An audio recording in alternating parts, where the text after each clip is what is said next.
네, 반갑습니다. 자, 오늘부터 이제 본격적으로 시작이죠. 아마 하반기 준비하시는 분들은 그렇게 많지는 않을 거라 생각은 하는데, 그래도 이제 아무래도 우리가 기존에 보는 일반적인 의료기술직 형태보다는 좀 다른 형태다 보니까, 그래서 아마 여러분들께서 많이 걱정하고, 그 다음에 생물 어떻게 공부하는지, 범위는 어디까지인지 이런 거 많이 궁금해 하시는 분도 있더라고요. 그래서 제가 유튜브에다가 이제 어떤 분들이 수강하면 좋은지에 대해서, 그 다음에 이제 어떤 강의가 진행될지에 대해서 하반기 관련해 가지고 이제 OT를 촬영한 게 있어요. 그래서 그거 보시면서 참고하시면 좋을 것 같고요. 그 다음에 이제 오늘부터 본격적으로 기본 개념 강의가 들어갑니다. 그래서 기본 강의 개념은 여러분들이 이제 아무래도 초시는 당연히 공부를 해야 되고요. 그 다음에 그 이후에 재수, 삼수, 뭐 N수 하시는 분들도 물론 이제 공부한 지 얼마 안 됐다고 하시면 굳이 기본 강의까지 안 들어도 된다고 말씀을 드리고 싶은데 공부한 지가 좀 됐다, 시간이 좀 흘렀다라고 하시는 분들은 반드시 좀 수강하시는 거 부탁을 드립니다. 예, 이거는 꼭 들어야 돼요. 이게 사실 기본 근간이고 이걸 토대로 해가지고 이제 여러분들이 뭐 문제풀이라든지 모의고사라든지 앞으로 계속 이제 문제가 진행되면은 커리큘럼이 진행이 되면은 관련해 가지고 이걸 토대로 공부를 하기 때문에 꼭 반드시 수강하시길 부탁을 드립니다. 자, 그래서 이제 오늘 들어갈 내용은 이제 비상구 생명과학이라고 해서 아마 교재 받으신 분들은 다 받으셨을 거예요. 이렇게 이제 나와 있는데 되게 예쁘게 잘 나왔죠, 책이. 그리고 작년 같은 경우에는 책을 이렇게 가로로 해서 이렇게 펼쳐 볼 수 있게끔 그렇게 준비가 돼 있었는데 이번에는 세로로 좀 만들었어요. 이게 가로로 하면 책이 파본되거나 이제 좀 보기 불편하다고 하시는 의견이 많아가지고 이렇게 우리가 평소 보던 형태의 책 형태로 세로로 다시 제작을 했어요. 그래서 완전히 새로 다 개편을 했어요. 그래가지고 안에 있는 내용들이 완전히 다 바뀐 건 아니고 이제 좀 개편을 좀 한 거죠. 개편을 했는데 여러분들이 이제 일단 어떻게 책이 구성되어 있는지, 어떻게 공부를 해야 되는지 그에 관련된 내용을 좀 설명을 하고 난 다음에 이제 본격적인 내용 들어갈게요. 좀 첫 시간이니까 OT를 좀 진행해 보도록 하겠습니다. 일단은 강의는 총 9주 동안 진행이 됩니다. 그래서 각 이제 한 주당 4시간 정도가 이제 수업이 진행이 되거든요. 그래서 여러분들이 아마 강의를 만나실 때는 아마 수요일 날 인터넷에서 만나실 거예요. 그래서 9주 4시간 강의에서 36시간 강의가 예정돼 있다. 물론 플러스 마이너스는 존재합니다. 어떻게 될지 명확하게 말하기가 어렵기 때문에. 그래서 어떨 때는 뭐 더 강의할 때도 있고 적게 강의할 때도 있긴 한데 그거는 이제 플러스 마이너스가 있다는 거 염두에 두시면 되고요. 그 다음에 이제 교재는 말씀드린 것처럼 여기는 기본 개념 교재가 들어가는데 교재 구성을 좀 봐야 돼요. 교재 구성이 어떻게 되어 있느냐, 일단 당연히 기본 개념이 있겠죠.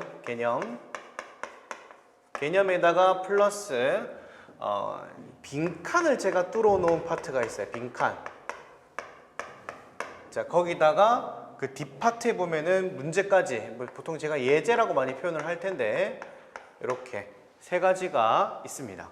그래서 저랑 같이 할 거는 여기에 있는 개념 강의 제가 설명을 쭉 드릴 거고요. 그 다음에 예제까지 저랑 같이 풀 거예요. 몇 문제 안 돼요. 사실 제가 작년 같은 경우에는 문제를 되게 많이 넣어놨는데 많이 넣고 여러분들 많이 푸시고 좀 연습해 보시고 하시라고 드렸는데 그때는 이제 작년 같은 경우에 예제 문제를 안 풀었었어요. 여러분들 숙제로 스스로 해결을 하시라, 답지하고 다 있으니까. 그래서 해결하시라 했는데 사실 이 파트에서 질문이 많았어요. 이건 강의가 없느냐, 이건 해설을 안 하느냐, 그다음에 이건 어떻게 푸느냐, 이래서 이제 질문이 많았어가지고 제가 올해 책 개편하면서 이 내용들을 중요하다고 생각되는 것들은 차라리 그냥 수능형 문제풀이 그 강의로 다 넘겨버리고 여기는 개념에 좀 집중을 하자 하고, 정말 필수적으로 문제가 어떻게 나오는지, 유형이 어떻게 나오는지, 우리 그런 건 궁금할 거 아니에요. 어떻게 나오는지에 대해서 예제 문제 한두 문제, 많이 풀어봐야 3-4문제밖에 안 될 거예요. 그래서 요렇게 구성이 되고 요렇게 문제가 나오는구나, 그 다음에 요렇게 해결이 되는구나, 그 정도 맛보기라고 생각하시면 돼요. 괜찮죠? 그래서 예제까지 해서 조금 컴팩트하게 줄여가지고 대신에 핵심 내용은 다 포함시키게끔 그렇게 해서 책을 구성을 했으니까 이렇게 2개를 저랑 같이 할 거고, 빈칸 문제는 여러분들이 이제 스스로 해결하셔야 되겠죠. 아무래도 빈칸 같은 경우에는 딱히 뭐 질문 같은 게 없잖아요. 왜냐하면 앞서 배웠던 개념의 이제 연장선이고 한 번 더 확인 학습을 하는 거기 때문에 그런 거고. 그다음에 학습 방법에 대한 얘기를 좀 해볼 거예요. 자, 얘기가 나온 김에 당연히 여러분들이 이제 개념 공부를 하고 예제 문제까지 저랑 같이 풀면은 복습하시면서 빈칸을 푸실 텐데, 여러분들이 좀 체크해야 될 거는 제 개인적인 생각이에요.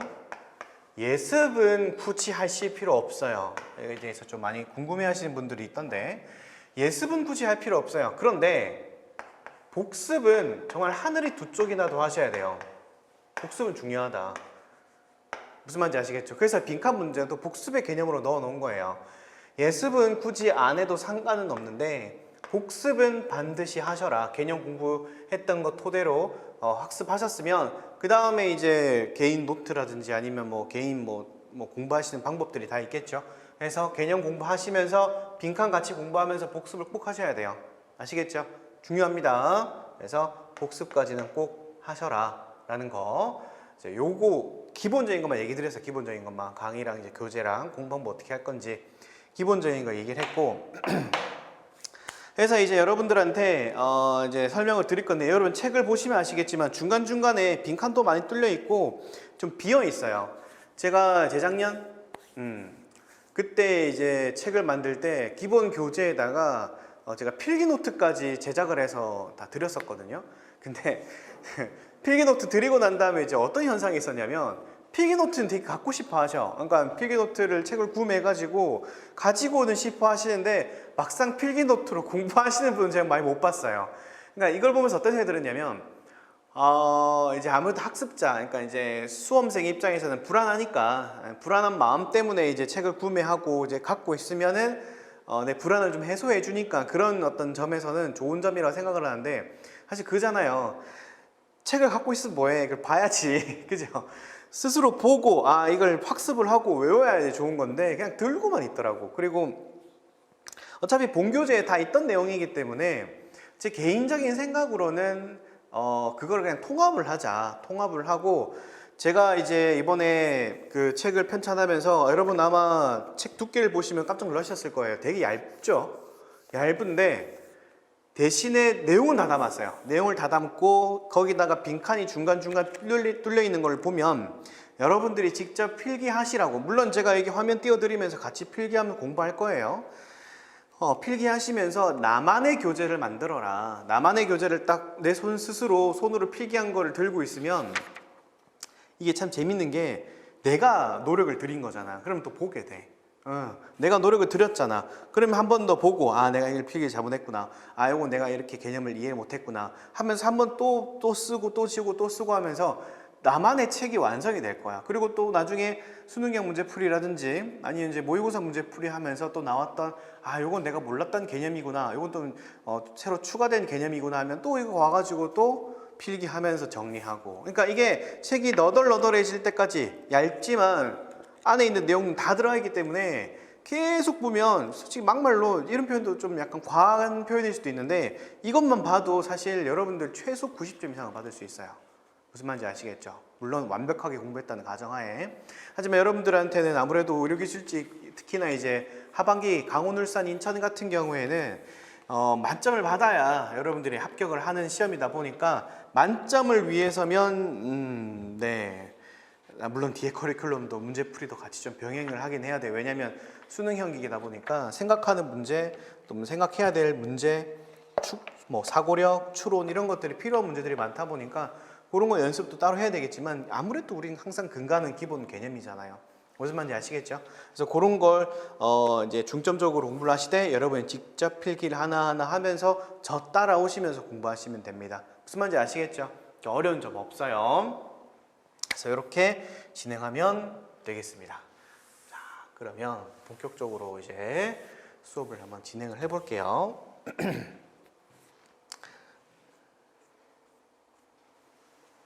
자, 첫 단원이죠.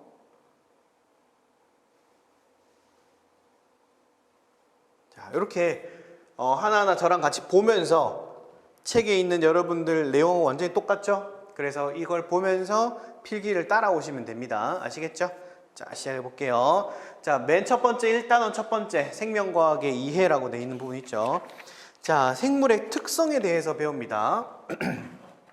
제가 항상 맨 첫 번째 파트를 강의할 때마다 그 얘기를 제일 많이 해요. 생명체, 생물이라고 하는 것은 과연 정의 내릴 수 있는 것인가?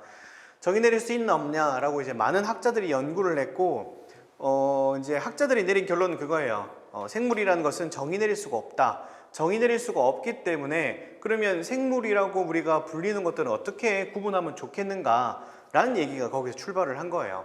그래서 생물이란 정의 내릴 수 없기 때문에 생물이 가지고 있는 특성들을 나열을 하고 그 특성에 부합하면 생물이라고 하고 부합하지 않으면 무생물이라고 부르자라고 약속을 한 겁니다. 괜찮죠? 그래서 이제 오늘 배울 생물의 특성이라 그래가지고 1번부터 7번까지의 특성이 있는데 그걸 한번 자세히 볼게요. 첫 번째, 뭐로 돼 있다? 세포로 돼 있다. 세포로 구성돼 있다. 생명체의 구조적, 기능적 기본 단위라고 돼 있는데, 기본 단위. 그러니까 생명체를 구성할 때 가장 기본이 되는 것이 무엇이다? 세포라고 하는 것이다. 세포. 그죠? 세포란 말 어려운 거 없죠? 그죠? 여러분 다 들어보셨고 어려운 내용 아니기 때문에 자세한 설명은 안 하는데 대신에 구분은 좀 하셔야 돼요. 오케이. 첫 번째, 원핵세포랑 진핵세포 개념이 이제 등장을 하죠. 자, 원핵과 진핵은 어떤 걸 차이로 두냐면 핵을 기준으로 합니다. 핵. 또는 어떤 책에는 이걸 핵막이다 이렇게 부르기도 하거든요. 핵이 있냐 또는 핵막이 있냐 둘 다 같은 말이에요. 원핵세포는 핵이 원시적인 형태야 라는 뜻이에요. 괜찮죠? 그 밑에 있는 진핵은 핵이 진짜로 존재해 라는 뜻이에요. 괜찮아요? 그러면 원핵과 진핵을 구분하는 건 핵막이 원핵세포 같은 경우에는 제대로 구성이 안 돼 있어. 그런데 진핵 같은 경우에는 핵 또는 핵막이 제대로 구성돼 있어. 요거예요. 요 차이예요. 괜찮죠? 그래서 요거는 크게 어려운 내용은 아니지만 꼭 알고 있어야 됩니다. 그 다음에 원핵세포 같은 경우에는 핵막은 존재하지 않는데 뭐는 존재한다? 핵산은 존재하더라. 핵산은 우리가 다른 말로 유전물질이라고 하죠. 이것들이 같은 말이에요. 핵산은 존재해. 그럼 진핵세포도 마찬가지. 생물체니까 핵산은 존재해. 유전물질 마찬가지 존재해. 괜찮죠? 차이점 이해되시죠? 그래서 차이점을 꼭 이해를 하셔야 돼요. 됐고, 단세포, 다세포라는 개념이 또 존재하네요. 단세포, 단 하나란 뜻이고요. 다 여러 개란 뜻이에요. 괜찮죠? 단세포 뭐다? 세포가 하나다. 그럼 만약에 단세포 생물 이렇게 부르면 세포 하나가 곧 뭐란 얘기다? 세포 하나가 생물 하나란 뜻이야. 우리가 다른 말로 생물을 하나를 개체라고 많이 부르죠. 괜찮죠? 개체. 그럼 다세포는 뭔데? 세포가 여러 개 모인 걸 뭐라 하자? 생물 하나. 다세포 생물. 괜찮죠? 마찬가지로 우리가 개체라고 부르죠. 이렇게 어려운 건 없어요.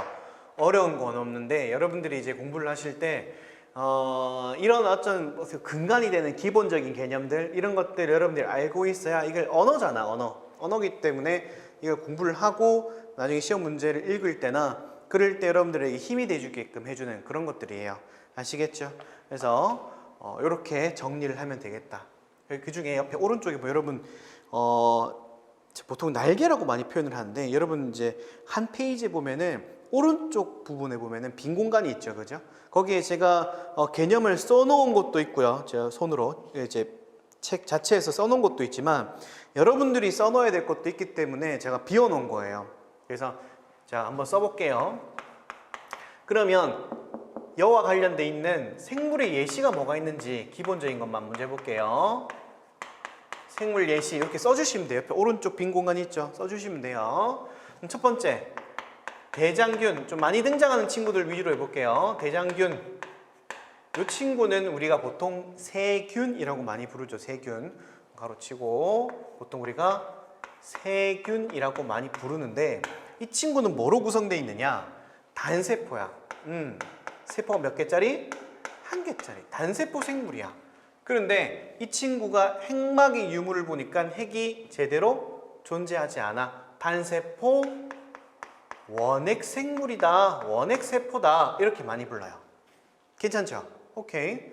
두 번째. 여러분 이제 유명한 거 아메바예요. 어렸을 때 이걸로 많이 놀리고 그랬는데 아메바, 뭐 집신벌레 이런 거 있죠. 집신벌레 아마 많이 들어보셨을 거예요. 아메바, 집신벌레 이 친구들은 뭐냐? 이 친구도 마찬가지 단세포야. 단세포인데 얘는 핵이 제대로 존재해. 단세포 진핵 생물이야. 괜찮죠? 그러니까 용어를 이렇게 쓴다는 거예요.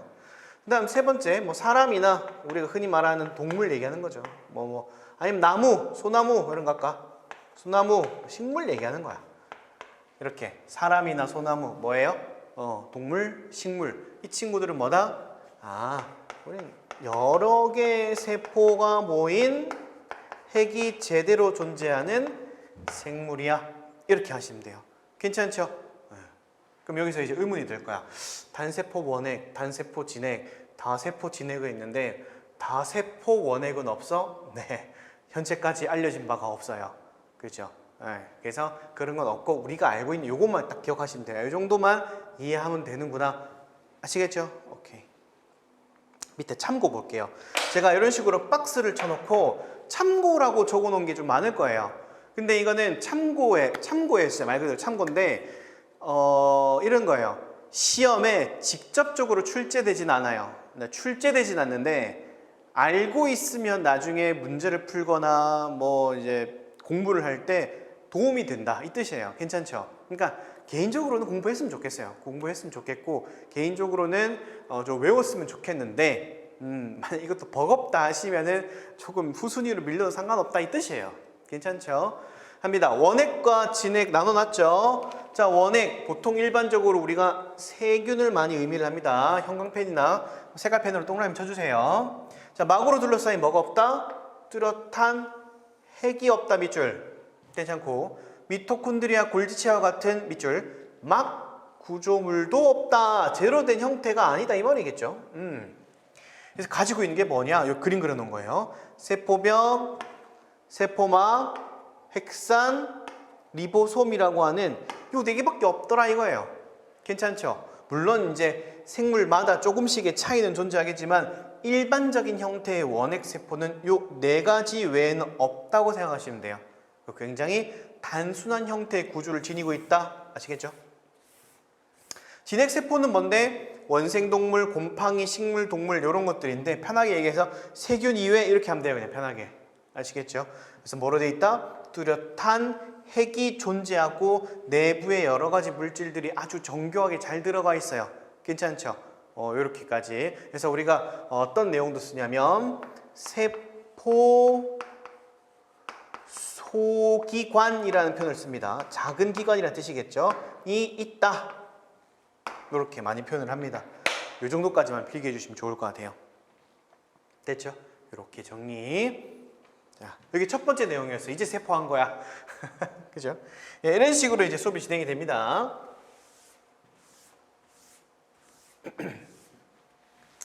지우고. 자, 두 번째.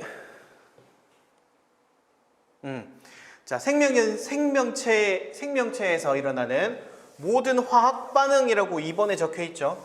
자, 화학 반응의 밑줄 한번 꺼볼까요? 화학 반응. 화학 반응의 밑줄. 자, 화학 반응은 말 그대로 될 화자야. 화학이라면 단어는 다 알 건데 그냥 편하게 생각하시면 돼요. A라는 물질이 B라는 물질로 바뀌는 현상을 우리가 일반적으로 화학 반응이라고 많이 부르죠. 근데 어디서 일어난다고? 생명체에서 또는 생명체 내에서 일어나는 이라는 표현을 많이 써요. 그럼 생명체 내에서 일어나는 모든 화학 반응을 우리가 생명과학 한정으로 따로 용어를 만들어 불러요. 그걸 우리가 뭐라 하자? 물질대사라고 하자. 높다. 물질대사라고 하자. 물질대사. 편하게 생각하시면 이거예요. 내 몸속으로 뭐가 들어왔어.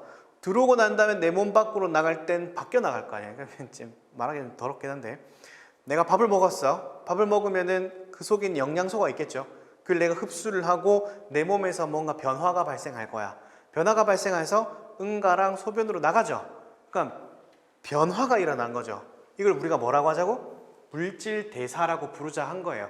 물질 대사. 그러니까 대사란 단어를 많이 어려워하시던데 교대할 대자에 감사할 사. 감사하다기보다는 뭔가 뭐 사례하다, 뭔가 주다라는 의미겠죠.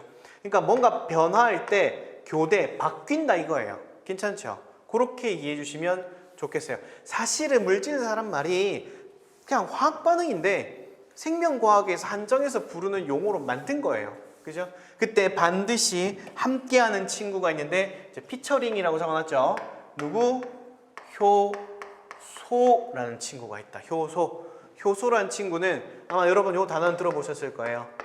촉매라는 단어가 있죠. 촉매. 촉매라는 단어의 뜻이 뭐예요? 어떤 물질 A가 B로 변화할 때 이 변화가 잘 일어나게끔 또는 빠르게 일어나게끔 도와주는 물질을 우리가 촉매라고 부르죠. 그 촉매 중에서 생명체 내에 있는 것을 우리가 뭐라고 하자? 생체 촉매라고 부르자. 이 생체 촉매를 우리가 생명과학자가 뭐라 부르자? 효소라고 이름을 붙인 거예요. 괜찮죠? 어려운 거 없어요. 그래서 우리 몸의 물질 내에서 뭔가 화학적 변화가 발생할 때 그것을 도와주는 물질이 항상 뭐하더라? 참여하더라 라는 거예요. 거의 예외 없이 다 참여해요. 물론 예외가 있긴 한데 거의 여러분 우리 요 교재 사항에서 우리가 이제 시험을 치는 시험 대상으로서는 100% 효소가 참여한다 이렇게 외우세요. 이게 좋아요. 아시겠죠? 그다음 이렇게 물질 대사가 일어나는 과정 중에는 반드시 에너지도 함께 왔다 갔다 합니다. 그래서 우리가 물질 대사를 에너지 대사를 동반한다 라는 표현을 쓰기도 해요. 다시 물질 대사하는 과정에서 모두 같이 에너지도 함께 왔다 갔다 하는구나. 괜찮죠? 어차피 여기 이번에 있는 물질 대사 관련해서는 요 뒷페이지에 우리가 또 공부할 거예요. 자세하게 할 테니까 요 정도만 하고 지나갈게요. 다음 물질 대사. 생명체에 주어지는 환경 변화에 따른 상태 변화. 자, 이게 뭐냐? 제가 이제 보통 여러분들한테 뭐 이름을 딱 불렀어. 그럼 여러분 대답을 할 거 아니에요? 그러면 어떤 자극을 주면은 거기에 대한 여러분들이 뭘 해요? 반응을 하겠지. 그치? 환경 변화, 어떤 뭔가 내 몸에 들어온 자극이 나를 변화시키는 거야. 자극에 대한 반응이에요. 별거 없어요. 내가 우와 이랬어. 어머 놀래 이렇게 하잖아. 그러니까 그거예요. 별거 없죠. 생명체가 일정한 상태를 유지하려는 성향 또는 성질, 이를 뭐라 하죠? 항상성 유지라고 부릅니다. 항상성 유지. 나중에 우리가 이제 뒷파트, 이제 건강 파트 쪽으로 넘어가면은 항상성 유지랑 관련돼 있는 건 자세한 건 알 거예요. 그 중에서 우리가 이제 몇 가지 다루는 게 체온 조절, 그 다음에 혈당량 조절, 그 다음에 삼투압 조절, 이렇게 세 가지. 물론 이거 말고도 많은 우리 몸속에 일어나는 조절 현상이 있는데 그 중에 가장 대표적인 세 가지만 우리가 좀 배울 겁니다. 그래서 항상성 유지에는 이렇게 세 가지 조절이 있다. 이렇게까지만 이해하시면 되고 자세한 건 뒤에 가서 하는구나. 자, 다섯 번째, 수정란이 완전한 개체가 되는 과정이래. 이거 뭐야? 발생이래. 그 다음 몸집이 커지는 과정을 생장이래. 그래서 묶어서 우리가 발생과 생장 이렇게 많이 부르죠. 발생과 생장. 자, 요거는 제가 그림으로 한번 표현을 해볼게요. 요건 필기하지 마세요. 지금부터 하는 건 필기하지 마세요. 정자랑 난자가 만난 것을 우리가 수정란이라고 하죠. 수정란. 수정란이 이렇게 서로 갈라지고 하는 과정을 우리가 난할이라고 해요. 이 난할하는 과정에서 결국은 이제 착상을 하고 그 다음에 아기가 이제 형성이 되고 하겠죠. 그래서 뭐 예를 들어서 애기 배야 태아라 하자. 태아. 가 태어났어. 필기 안 해도 돼요. 자, 애기가 태어났어. 응애. 애기. 괜찮죠? 그 다음에 태어나서 애기가 좀 커졌어. 초등학교도 가고. 그죠? 그 다음에 어른이 됐어.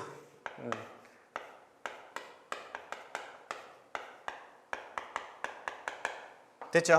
자, 봐봐요. 청소년 되고 어른 된 거야. 그럼 봐봐. 언제까지가 발생이고 언제까지가 생장인지 좀 알아야 돼요. 자, 어디까지냐? 이제 정자랑 난자가 만난 상태의 수정란에서부터 아기가 될 때까지를 우리가 발생이라고 합니다. 발생. 생물체가 발현된다 이 말이겠죠. 괜찮아요? 오케이. 그 다음에 여기에서 아기에서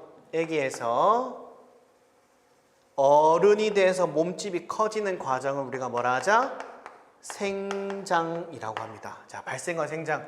이거 이해되셨죠? 다시 수정란에서부터 세포가 분열해서 태아 아기를 거쳐서 뭐가 된 거야? 이게 중요해요. 완전한 개체가 됐다라는 표현을 제가 밑줄 것 같잖아. 완전한 개체가 되는 아기까지를 우리가 뭐라 하자? 발생 과정이다. 발생이다. 이렇게 불러요. 다음 그 아기가 세포 분열을 왕성하게 해서 청소년이 되고 성인이 되는 이러한 일련의 과정을 뭐라고 하자? 생장이라고 하자. 괜찮죠? 그래서 발생과 생장을 구분을 하는 거야. 제가 이걸 왜 구분 짓냐면 옛날 시험에 뭐가 나왔냐면 개구리 알을 가지고 얘가 변화하는 걸 얘기를 한 거야. 개구리 알에서 제가 적어볼게요. 개구리 알 중간에 올챙이 그 다음에 어린 개구리 그 다음에 어른 개구리가 됐대. 자, 그러면 어디까지가 발생이냐 이거야. 어디까지가 발생이야? 알에서부터 올챙이까지야? 아니면 알에서부터 어린 개구리까지야? 그죠? 이게 이제 물어볼 수 있는 부분이라서 제가 촉 체크를 해드리는 거예요. 알에서부터 어린 개구리가 될 때까지를 우리가 발생이라 그래. 발생이 아까 전에 뭐라 그랬어? 완전한 개체가 되는 것까지라 그랬잖아. 이게 완전한 개체가 된 거잖아. 올챙이는 되는 과정일 뿐인 거고. 괜찮죠?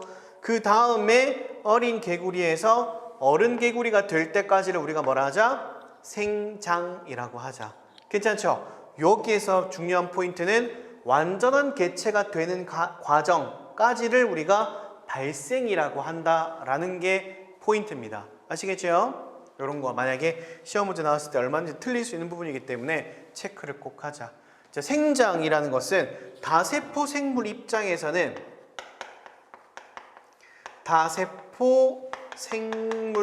입장에서는 뭐와 같다? 세포 분열을 하는 것과 같다고 보통 많이 표현을 해요. 그러면 생각을 해봐.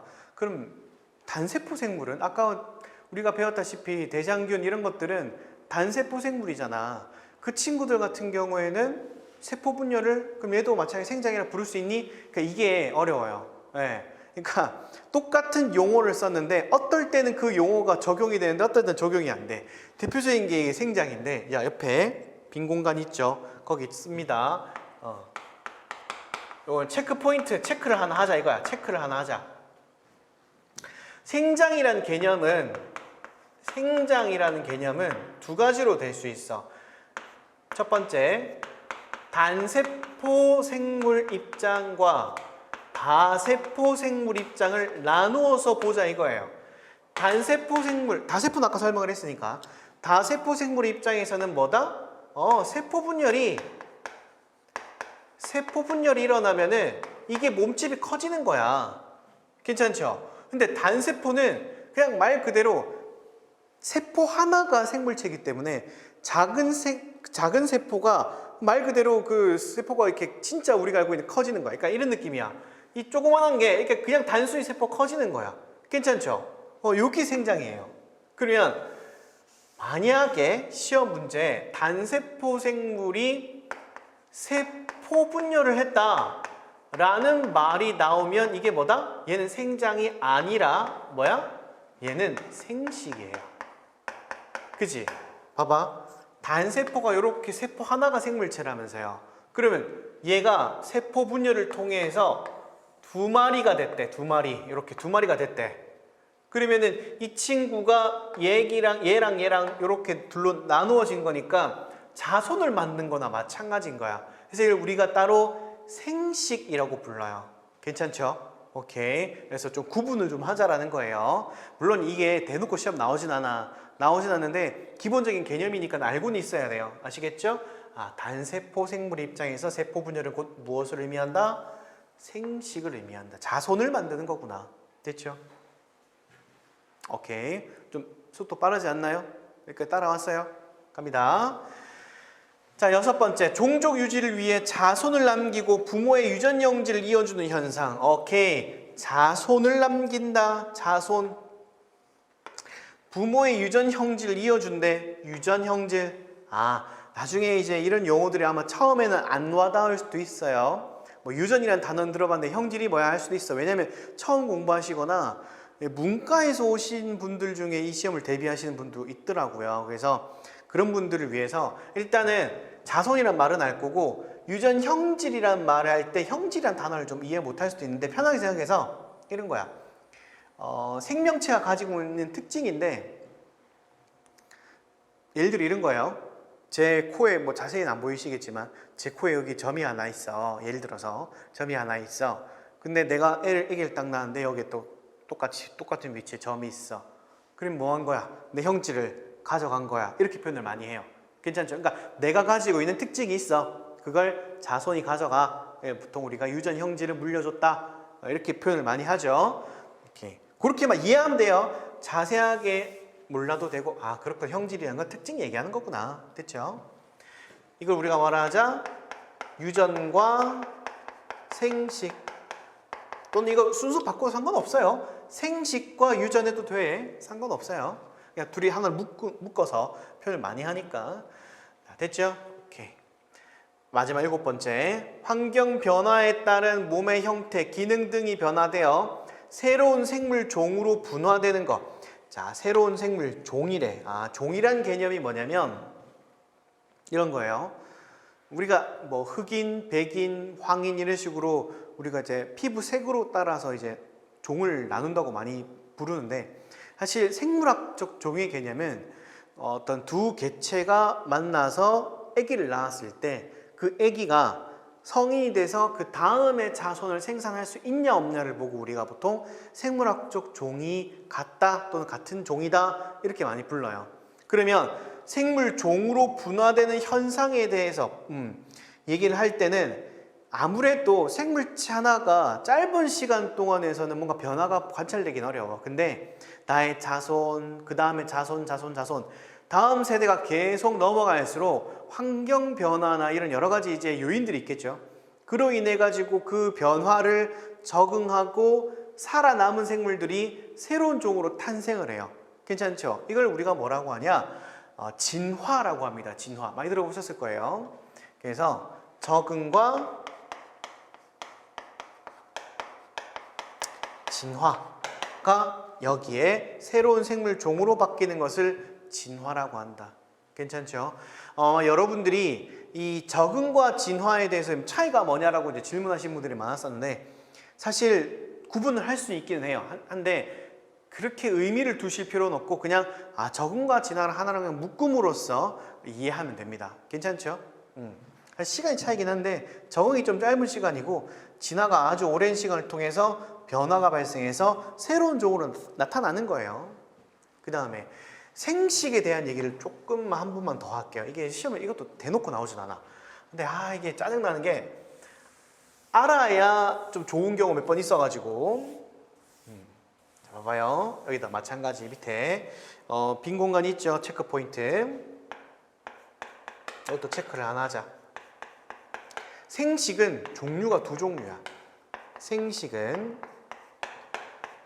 무성생식과 유성생식이 있어요.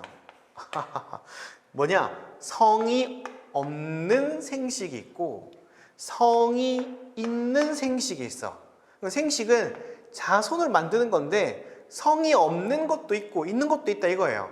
유성생식은 쉬워. 뭐야? 남자, 여자, 암컷, 수컷 이런 것처럼. 뭔 말인지 알겠죠? 그러니까 서로 성이 존재하는 거야. 그래서 그 두 성이 다른 성이 만나가지고 각각 생식 세포라고 하는 세포를 만들고 그 세포가 결합해서 새로운 자손이 태어나는 거예요. 이걸 유성생식 이렇게 불러요. 근데 무성생식은 뭐냐? 성이 없어. 그럼 뭐가 있는데? 첫 번째, 분열법 또는 어떤 책에는 이거를 이분법이라고 많이 불러요. 이분법. 그러니까 세포가 원래는 하나짜리였는데 이게 반으로 뚝 갈라지면서 두 마리가 되는 거야. 갈라지는 거. 대표적인 예가 우리 아까 얘기했던 대장균 같은 거 있죠. 세균. 이 친구들이 분열법이라고 해서 성 없이 자기 몸 하나가 둘로 나눠지는 거예요. 괜찮죠? 그 다음에 밑에 쓸게요. 포자법. 그러니까 쉽게 말하면은 씨앗 같은 건데 그런 어떤 유성생식의 의미가 아닌 그런 씨앗을 의미해요. 포자법. 그 다음에 출아법. 이게 뭐냐? 몸이 이렇게 있는데 몸의 일부분이 이렇게 볼떡 튀어나와요. 이게 뚝 하고 떨어지면서 얘가 새로운 이렇게 생명체가 탄생하는 거. 이걸 우리가 출아법이라고 불러요. 마지막 영양생식법. 이건 뭐예요? 이제 이거 얘기할 때마다 이제 제일 많이 하는 이야기가 그건데 영화 마션이라고 안 보신 분도 있을 거예요. 그 영화의 주인공이 이제 맷 데이먼이라는 이제 배우인데 그 영화 내용을 간단히 설명하면 이제 화성에 많은 이제 탐사자분들이 가는데 거기에서 이제 문제가 발생해서 거기에서 탐사자분들이 지구로 돌아와요. 귀환을 하는데 근데 거기에 한 명이 남은 거야. 그러니까 여러 가지 이유 때문에. 근데 그 사람이 화성에 살아야 되잖아. 그러니까 어떻게 하냐면 그 대원들이 이제 먹으려고 준비했던 음식들이 있을 거 아니에요. 그 일부를 남겨놓고 가는데 그 중에 감자가 있었어요.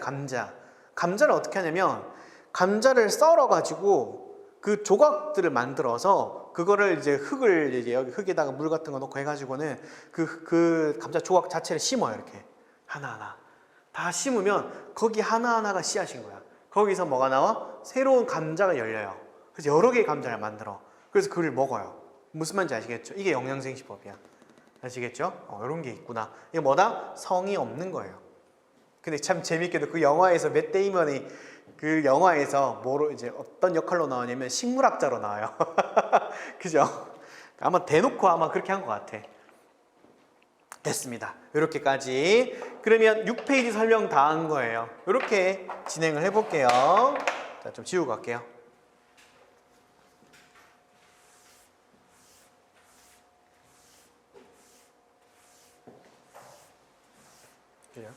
그런 거 보면 참 재밌어요. 나중에 이제 뭐 이건 자세한 설명은 안 하겠지만 여러분들 좋아하시는 만화 영화 중에 혹시 스폰지밥이라고 알아요? 스폰지밥이라고 거기 나오는 이제 여러 가지 주인 이제 바닷속에 일어나는 여러 가지 생물들을 이제 의노해 가지고 그 만화 영화를 만들었는데 그 스폰지밥 원작자 그러니까 이제 그걸 이제 제작하셨던 만화가겠죠. 그분의 대학 전공이 해양생물학이래요. 네, 그거 보면서 저도 웃었죠. 아, 이게 어쩔 수가 없구나 이러면서. 그죠? 자, 넘어갑니다. 자, 7페이지. 자, 바이러스가 갑자기 등장을 하죠. 네, 이게 좀 의아할 거예요. 갑자기 왜 바이러스? 이때까지 실컷 생물 얘기하다가 갑작스럽게 바이러스가 왜 나오지? 하실 거예요. 이게 이유가 있어요. 왜냐면 우리가 아까 전에 얘기했듯이 생명현상 특성 7가지가 있어서 정리를 한번 해보자. 생명현상 특성 7가지 뭐 있어요? 첫 번째, 앞글자만 쓸게요. 세포로 돼 있다. 두 번째, 물질 대사한다. 세 번째, 자극에 대한 반응. 네 번째, 항상성 유지. 다섯 번째, 발생과 생장. 여섯 번째, 생식과 유전과 생식. 그 다음에 적응과 진화. 괜찮죠? 이걸 7가지를 했는데 아까 말씀드렸듯이 이게 생물의 특성이라고. 근데 이 7가지를 다 부합하면 생물 이렇게 부르고 이걸 부합 안 하면 생물이라 부르지 말자. 무생물 이렇게 한 거예요. 그런데 바이러스라고 하는 이 친구는 어떤 거는 이제 이 7가지 중에 어떤 거는 부합을 해.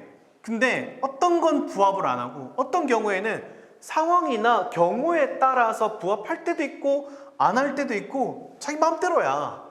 그러니까 이거를 생물이라고 부르기도 그렇고 무생물이라 부르기도 그렇고 그죠? 애매하죠? 그러니까 배우는 거예요.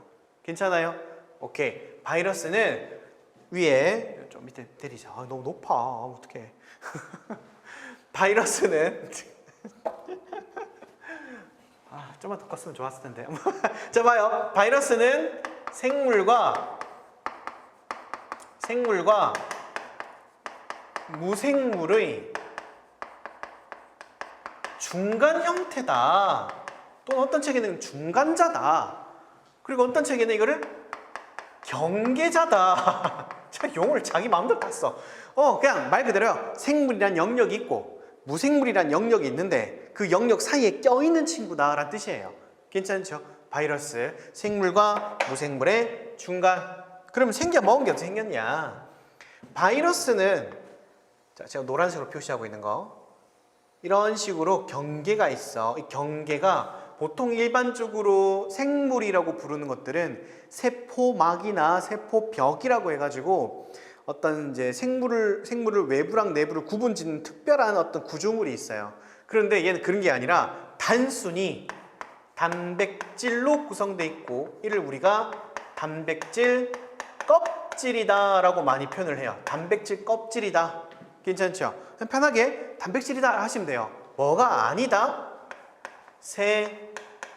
세포막이 아니다라는 거를 기억해 달라는 거예요. 세포막이 아니다. 그렇지. 단백질로 돼 있다. 괜찮죠?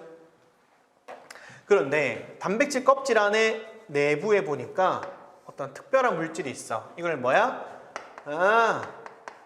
핵산이라는 게 있더라. 아까 핵산 뭐라고 그랬죠? 유전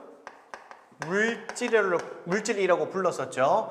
핵산이라는 물질이 있어. 근데 이 친구가 일반적으로 우리가 생물이라 부르는 세균이든 동물이든 식물이든 생물이라고 부르는 것들은 DNA라고 하는 유전 물질과 RNA라고 하는 유전 물질이 모두 존재해요.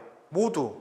그런데 얘는 DNA가 있는 경우도 있고 RNA가 있는 경우도 있고 둘 중에 하나야. 또는 이라는 표현을 쓰겠죠. or DNA 또는 RNA. 그러니까 DNA를 가지는 바이러스도 있고 RNA를 가지는 바이러스도 있다 이 말이에요. 괜찮죠? 이게 좀 특이한 점이에요. 괜찮죠? 그래서 이제 밑에 보면은 바이러스 분류라고 해가지고 따로 제가 적어 놓은 거 보이시죠? 그거 제가 한 번 더 설명을 드릴게요. 자, 요렇게. 오케이. 그러면 단백질 껍질과 핵산으로만 구성되어 있는 아주 단순한 구조구나. 그럼 세포막이 아니니까 이 친구는 뭐다? 제대로 된 형태의 세포라고 말할 수가 없구나까지 이해가 되셨죠? 자, 갑니다. 그럼 생긴 것 중에 이제 여러 가지가 많은데 우리 시험에 좀 자주 등장하는 친구 2명을 그려봤어요. 첫 번째, 이렇게 뭔가 우주선처럼 생긴 거 있죠, 이거. 보면은 이게 이제 단백질 껍질로 구성되어 있는 이런 구조물이 있고요. 그다음에 무슨 뭐 로봇처럼 다리도 있고, 그죠? 다 단백질이에요. 그리고 안쪽에 뭐가 들었다? DNA가 들어있네요. 이 친구 이름은 적어주세요. 박테리오파지라고 합니다. 박테리오파지. 줄여서 파지라고 많이 불러요, 이 친구를. 근데 우리 풀네임을 기억해요. 박테리오파지. 그 다음에 이 친구 되게 특이하게 생겼죠. 뭔가 이제 그죠? 저는 그러니까 이걸 보고 뭔 생각했냐면 양말인가 생각했는데 양말을 막 여러 개 막 갖다 붙인 느낌이야, 그죠? 근데 그건 아니고 아무튼 단백질인데 안쪽에 뭐가 들었다? RNA라고 하는 핵산이 들어가 있구나. 이 친구는 식물에 주로 감염을 일으키는 담배 모자이크 바이러스라고 불러요. 그래서 줄여가지고 TMB V라고 많이 씁니다. 토바코 모자이크 바이러스예요. 토바코는 다 아시죠? 담배. 오케이. 이렇게 두 가지는 그림이 시험에 나온 경우가 있었어요. 그림이. 특히 박테리오파지. 저 친구는 정말 유명하게 시험에 한 번 나왔다 치면 맨날 나온 친구야. 그래서 그림을 좀 기억하자. 왜냐면 특이하게 생겼잖아. 그죠? 박테리오파지. D가 자세히 또 할 거예요. 좀 지우고.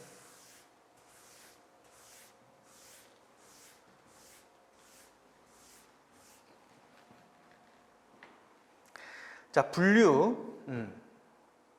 자, 분류. 아까 말씀드렸다시피 핵산에 따라서 분류할 수 있겠죠. 그치? DNA를 가지고 있으면 우리가 DNA 바이러스 이렇게 부르는 거야. 별거 없죠? 아, DNA를 갖고 있구나. 그러면 아까 봤던 것 중에 박테리오파지는 DNA를 갖고 있으니까 박테리오파지는 DNA 바이러스야 이렇게 부를 수 있겠지. 그 다음에 TMV 같은 경우에는 RNA를 갖고 있으니까 RNA 바이러스야 이렇게 부르면 되겠죠. 별거 없어요. 우리가 이제 한참 난리 났었던 코로나 바이러스는 RNA를 갖고 있어요. 그래서 그 친구는 코로나 바이러스는 RNA 바이러스다 이렇게 불러요. 괜찮죠? 숙주에 따른 분류. 자, 이게 바이러스의 특이한 점이에요. 바이러스는 단백질 껍질과 핵산으로 구성되어 있는데 제대로 된 세포막이라든지 세포 구조가 아니기 때문에 혼자서 뭘 못해요. 반드시 뭐 해야 돼? 다른 생명체로부터 기생하며 살아야 돼요. 기생하고 그 세포를 또는 그 생물체를 파괴한 특징이 있어요. 보통 그래요. 그러면 이 숙주에 따른 분류라는 것은 그 기생하는 생물을 기준으로 바이러스를 분류하기도 해요. 그럼 만약에 세균에 기생하거나 세균을 공격하는 그런 바이러스를 우리가 세균성 바이러스 또는 세균 바이러스 이렇게 많이 불러요. 세균성이다. 세균을 공격한다 이 말이겠죠. 그러면 아까 봤던 담배 모자이크. 담배가 여러분 식물인 거 다 아시죠? 담배 잎으로 말려가지고 이제 담배로 만드는 거잖아요. 그러면 담배 잎에 병을 일으키니까 식물성 바이러스 이렇게 부르는 거야. 별거 없고. 그럼 코로나 바이러스는요. 사람을 공격했잖아. 그러면 동물성 바이러스 이렇게 부르는 거예요. 별거 없어요. 바이러스랑 관련된 거는 나중에 저기 뒤간 방어작용이랑 병원체 파트 할 때 한 번 더 자세하게 배워요. 그러니까 너무 자세하게 안 할게요. 그러면 정리를 해보면 자, 체크 포인트 하나 또 적어볼게. 정리를 해보면 이런 거야. 아까 전에 박테리오파지 한번 봅시다. 박테리오파지는 이 친구는 뭘 가지고 있었어? DNA를 가지고 있었고 얘를 공격하는 건 누구냐? 대장균을 공격해. 그럼 대장균 누군데? 세균이야. 그럼 박테리오파지는 DNA 바이러스이면서 동시에 세균성 바이러스예요. 그러니까 보통 이렇게 많이 불러요. 그럼 코로나 바이러스는 그치? RNA를 가지면서 사람을 공격하니까 동물성 바이러스야. 괜찮죠? 그럼 아까 담배 모자이크 바이러스는요. RNA를 가지면서 식물을 공격해. 괜찮죠? 이런 식인 거야. 괜찮죠? 자, 이렇게 분류를 하시면 되고, 세 번째, 바이러스의 특성. 생물과 무생물의 중간에 아까 설명했었죠? 바이러스의 특성. 이거는 정말 시험에 뻑하면 나와요. 그러니까 제가 출제율 100%라 말은 못하지, 그지? 안 나올 수도 있으니까. 근데 굉장히 높아요. 예, 저는 별표를 꼭 하나 쳐주고 이쪽에 나와 있는 내용을 반드시 외워주시기 바래요. 자, 생물의 특성과 무생물적 특성 이 두 가지가 있는데 첫 번째, 생물적 특성에 뭐가 있느냐? 뭐가 있다? 산이 존재한다. 핵산 다른 말로 유전 물질. 핵산이 존재하니까 뭐가 가능하다? 자손을 만들 수가 있겠지. 그래서 우리가 보통 증식을 한다라는 표현을 많이 써요. 자손을 만든다 이 말이겠죠. 증식을 한다. 그 다음에 핵산이 있다 보니까 이 친구가 자신의 유전 정보를 변형을 시킬 수가 있어. 우리가 한때 코로나 한창 난리 났을 때 여러분 한번 뉴스 많이 보셨으면 기억나실 거예요. 뉴스에서 뭐 이름 오미크론이래 갑자기 뭐 갑자기 뭘 이름을 이렇게 지으려고 그랬는데 저렇게 지었다 그러고 막 이상한 소리 막 해. 그죠? 이게 무슨 말이에요? 원래 초반에 발견됐던 코로나 바이러스 갖고 유전 정보가 사람과 사람을 자꾸 이동하는 과정 중에서 그 바이러스가 갖고 있던 유전 물질에 변형이 발생하는 거야. 그러면서 변형이 발생하니까 이름을 달리 부르는 거야. 알파, 베타, 감마 이런 식으로. 그다가 뭐 오미크론까지 갔었잖아요. 기억나시죠? 그러시고 변화하는 게 보이더라. 이게 뭐다? 돌연 변이가 발생한다는 거야. 돌연 변이가 발생한다. 그죠? 그럼 돌연 변이가 발생하면은 이 친구는 이게 이제 마찬가지야. 유전 물질을 갖고 있기 때문에 시간이 아주 오랜 시간 지나다 보면은 뭐도 할 수 있어? 상황에 따라 적응과 진화를 하겠지. 까지. 괜찮죠? 그래서 여기까지 알면 좀 좋을 것 같아요. 그죠? 그래서 당연히 유전 물질이 있으니까 유전 현상도 발생되겠죠. 그래서 기억을 하자. 돌연변이, 진화. 그 다음에 두 번째, 얘는 숙주 내부에 들어가면은 숙주 안에 들어가면은 뭐가 가능하다? 물질 대사를 할 수가 있다. 물질 대사를 할 수가 있어. 그러니까 자기 유전 물질을 가지고 여러 가지 화학적 반응을 일으키는 거야. 화학 반응이 일어난다 이 말이겠죠. 그래서 숙주 내에서는 물질 대사를 충분히 할 수가 있어. 그리고 아까 얘기했듯이 증식을 통해 가지고 자손도 만들어내겠지. 괜찮죠? 그런데 무생물적 특징은 뭐겠어? 숙주 밖에서라는 상황이 가정되겠죠. 숙주 밖에서는 아무것도 못해. 그래서 물질 대사를 할 수가 없다. 이렇게 합니다. 물질 대사를 할 수가 없다. 근데 우리 시험 문제에서는 뭐로 많이 등장을 했냐면 밑에 빈 공간 있죠? 써주세요. 숙주 밖에서는 뭘 할 수 없다? 스스로 또는 독립적으로 물질 대사 할 수가 없다. 이렇게 많이 시험에 나왔어요. 그래서 시험에 나오는 문장이에요. 스스로 물질 대사할 수 없다. 맞는 표현. 독립적으로 물질 대사할 수 없다. 맞는 표현이에요. 괜찮죠? 오케이. 요거까지 챙겨갑시다. 요런 단어 같은 거, 요런 문장 같은 거 잘 체크하셔야 돼요. 마지막 무생물적 특징. 얘는 제대로 된 세포 구조를 가지고 있지 않다. 그렇죠? 설명했죠? 세포만 아니라 그랬잖아. 그럼 세포 구조가 아니다 보니까 뭐라 표현할 수 없어? 이 친구는 세포 분열이라는 단어 자체를 쓸 수가 없어요. 괜찮아요? 자, 봐요. 체크 포인트. 옆에 빈 공간 많죠? 써주세요. 내가 한번 써볼게. 문장을 써볼게요. 바이러스는 세포 분열을 통해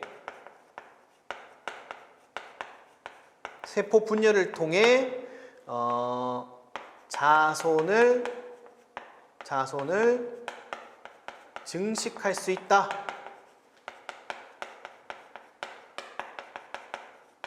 또는 바이러스는 세포 분열을 통해 자손이 많이 안 들어가도 돼요. 상관없어요. 이렇게 증식할 수 있다. 일단은 바이러스란 단어와 증식이란 단어는 이어질 거야. 왜? 그게 생물적 특징이었잖아. 그죠? 근데 뭐가 틀렸어?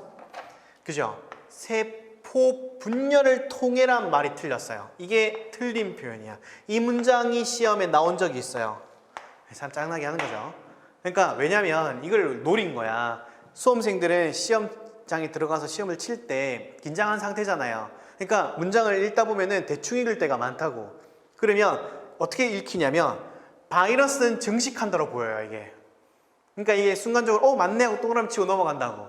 무슨 말인지 아시겠죠? 이런 걸 잘 체크하라 이 말이에요. 세포분열이란 단어는 무생물적 특징이기 때문에 바이러스의 특징이 아니라는 것까지 체크를 꼭 하셨으면 좋겠습니다. 괜찮죠? 마지막. 요까지 딱 정리하고 마칠게요.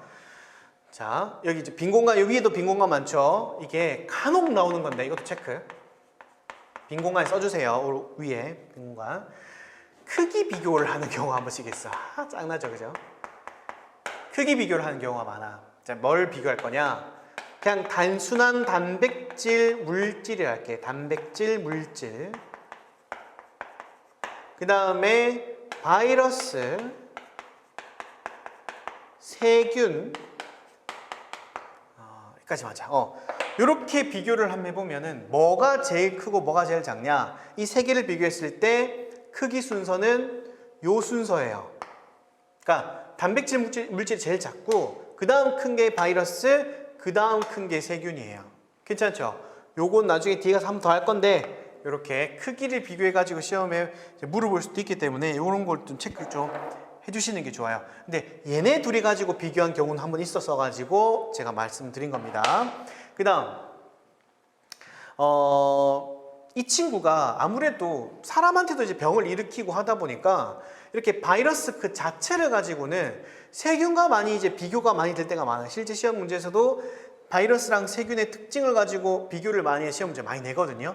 그때 바이러스는 특징이 세균 여과기라고 하는 특별한 이제 필터가 있어요. 그거를 통과하는 특징이 있어요. 통과. 그러니까 세균은 딱 필터에 걸려버리는데 바이러스는 너무 작다 보니까 그 여과기를 통과해버려. 그래서 뭐라 하자? 세균 여과기를 통과를 하다 보니 이 친구들을 따로 뭐라 부르냐? 여과성 병원체라는 표현을 쓰기도 합니다. 여과성 병원체.